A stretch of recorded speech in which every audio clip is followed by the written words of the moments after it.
So hello everyone, my name is Johan Oxström. I'm a professor in global sustainability science at Stockholm University and heading the Stockholm Resilience Center.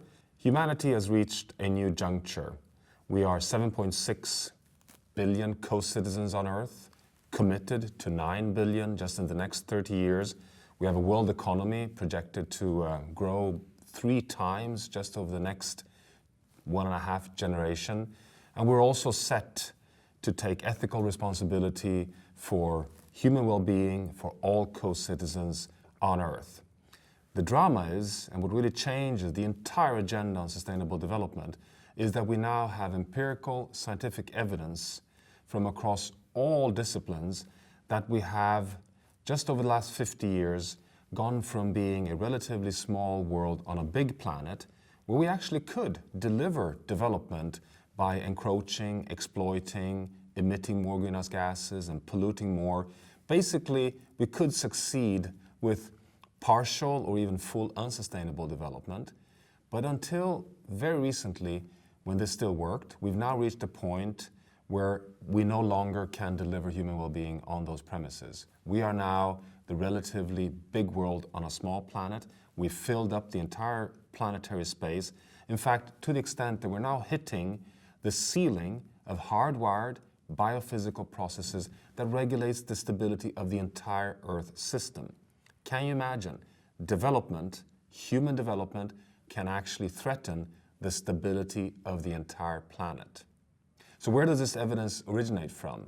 Well, it is from something that is now scientifically very well established, what we now call the Great Acceleration.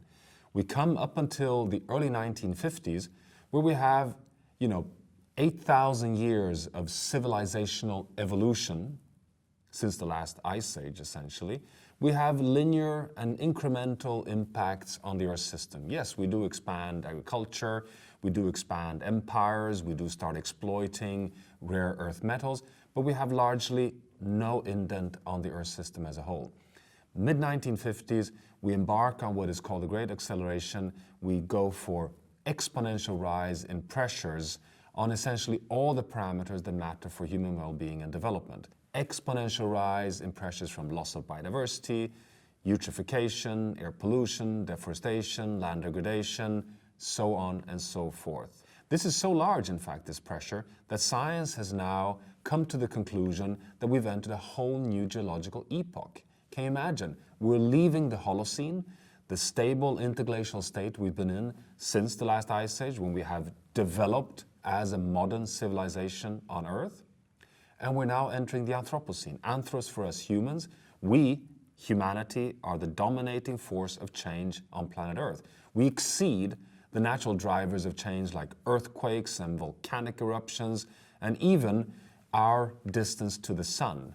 We hold the future of our planet in our hands. Now, you may think that that is like the most dramatic message, but it is not. Because you see, during this acceleration, the resilience of our planet has been extraordinary. In fact, we go into this exponential rise of pressures in the 1960s, 70s, 80s, and we have so much biodiversity, we have so fantastic ability of the oceans and forests to absorb and buffer our pressures that in fact we continue to deliver development with little invoices from the Earth system. It isn't until the late 1980s, early 1990s that we get so much scientific evidence that we have reached a saturation point, where we start seeing tipping points being crossed and sudden, abrupt, and irreversible changes that start hurting our development. You see for the first time the collapse of the cod fisheries out of Newfoundland in the late 1980s. You see sudden collapse of lake systems from systems that can really deliver human well-being and ecosystem services to dead, murky, oxygen-free dead zones. You see the accelerated rise in melting of ice in the Arctic.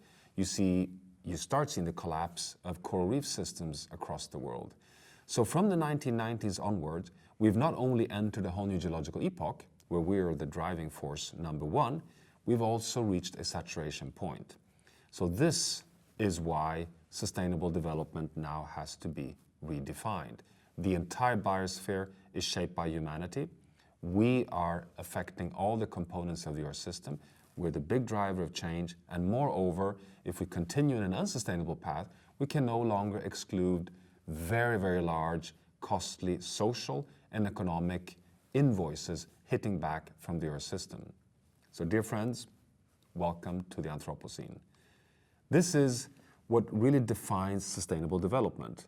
You've certainly followed the journey of sustainable development throughout the decades with the Brundtland Commission, the Rio Conference in 1992, the modern definition of sustainable development, where we define it as the capacity of this generation to generate human well-being without undermining the ability of future generations to be able to generate their development and human well-being. Well, scientifically, of course, this is something that still holds, but it only works on a stable planet. Today, we need to rethink sustainable development to say that sustainable development in the world today is when we can generate human well-being within the safe operating space of a stable and resilient Earth system.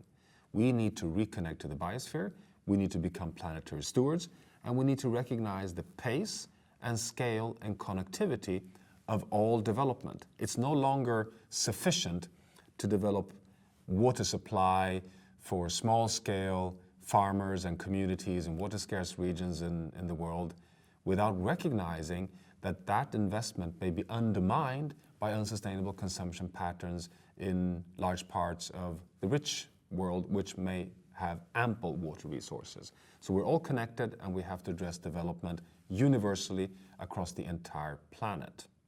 The Anthropocene also has, as you may start then just seeing from this first setting, very dramatic equity dimensions. Because if it is so that we've filled up the entire space on Earth, if we're starting to hit the ceiling, which means that we have to stay within a safe operating space on Earth, then of course it means that we have to share the remaining natural resources, atmosphere, biodiversity, all the components of the Earth system that gives us stability and human well-being.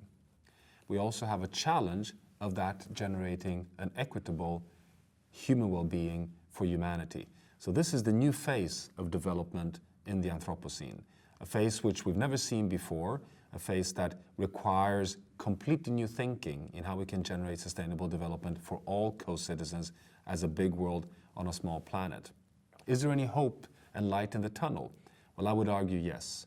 In 2015, the world signed in the General Assembly, all nations in the world, the Sustainable Development Goals. This is the first time ever we have a universal plan for a desirable future for people and planet. This might sound obvious for us who work in sustainable development, but we've never had that before. We now have a quantitative roadmap that integrates very, very aspirational and important equitable goals to eradicate all poverty, all hunger, good human well-being, good quality of life for all citizens in the world within a stable and resilient Earth system. We have goals for climate, for biodiversity, for oceans, and for fresh water. This is a roadmap which changes the entire agenda for sustainable development and takes us to the conclusion, which is now, as a big world on a small planet, when we are deep in the Anthropocene, where we can no longer exclude tipping points that can give us invoices back that would undermine development, we have light in the tunnel to transform human well-being to 100% fully sustainable future within a safe operating space where we reconnect to the biosphere, where we become planetary stewards and do planetary stewardship in combination with action on the ground with local communities for the prosperity of everyone on Earth. So I really look forward to engaging throughout this whole MOOC, which is an effort of really being at the cutting edge of sustainable development in the Anthropocene. Thank you.